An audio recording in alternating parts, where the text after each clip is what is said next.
everyone, Julie here. Welcome back to the YouTube channel. Today's video I'm going to have a look at editing some black and white images in Lightroom Classic. Now I've just got this image here which is just a bit of a landscape or garden shot at Heide Museum, and I want to make it black and white, and I can just come into the basic panel. So I'm in the developer module. I could come in and just hit black and white, and yes, it makes the image black and white, and I can edit it from here and do whatever I want to do with it. So I could play around with the various different sliders. I could hit auto, see what it suggests for auto, and I could leave it there. But let's look at taking it a step further. So for instance, I can come into the tone curve and I can play with colors, and I can add various different colors that I can put into it. So I can play with the red channels, or I can go play with the green channels, the blue channels, etc. So there's a bit there that you can do, so you can play with those. If I come in, obviously, if I just go to either the point curve or the parametric curve, and I can add an S curve, or I can just come and pick one of the presets. So there's linear, or there's medium contrast, etc.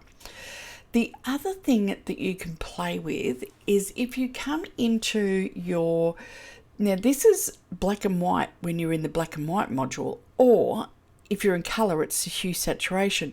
But when you're in black and white, even though the image looks black and white, you can still play with the channel mixer. So for instance, if I wanted to change the blue in the sky, I can change that around.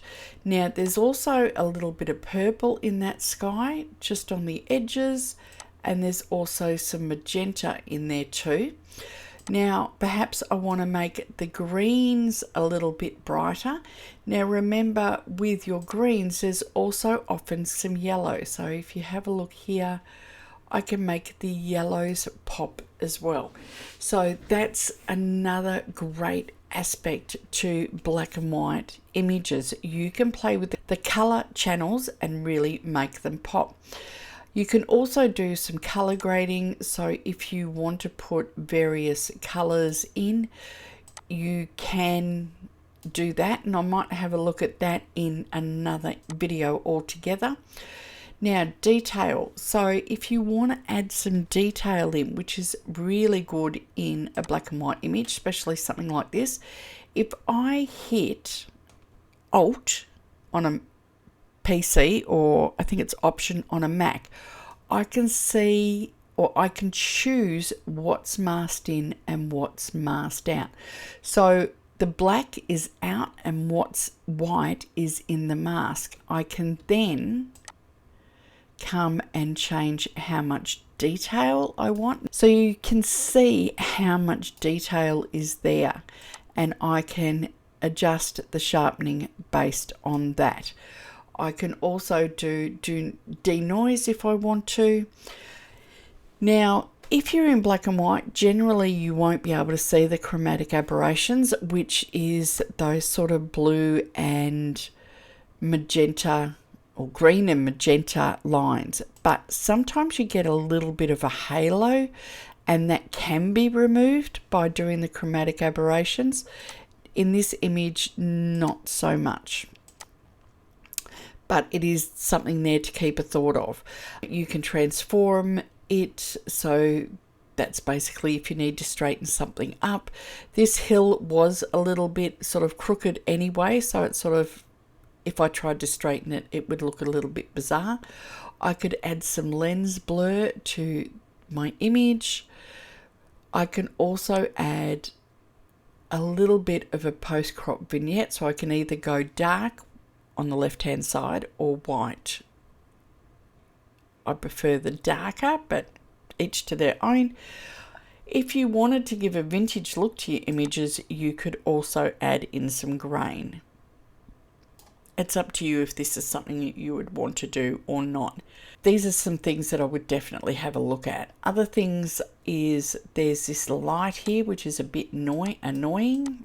Turn my navigator on, I can actually see where I'm going to, and I might back off on that a little bit. So let's go to 100%.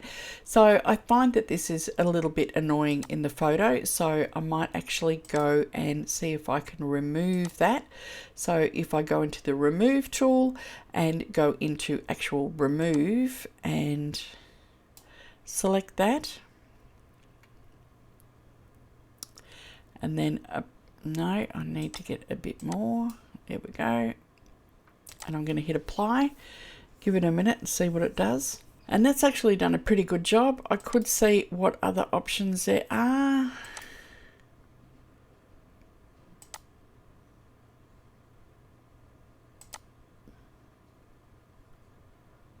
I think I actually preferred option 1. So I'm going to keep that and close that. Once you've gone through and done all that, you can still go through and you can adjust your sliders in the basic panel, do more in the tone curve and things like that. Now, if I reset this image and I click on profiles, so I can come in here and I can go to browse, and I've got some black and white or monochrome presets that I can play with as well. So I don't know if you've ever had a look at these. So there's various different ones, depending. I've got some that I have bought in myself, but you can play around with some of those. You can, of course, increase or decrease how much of those particular ones that you use. So you can play around with those, or you can make them from scratch. If you are using the Lightroom, you can play around with the adaptive. So you've got adaptive sky that you can put in, and there's none of them are really black and white, but you can play around with them. There's also some landscapes that you can play around with, and the other one, which is always really good as well, there are some black and white ones in there, and some of these are color toned. But I might come back in a bit later and do another video on color toning your black and white images.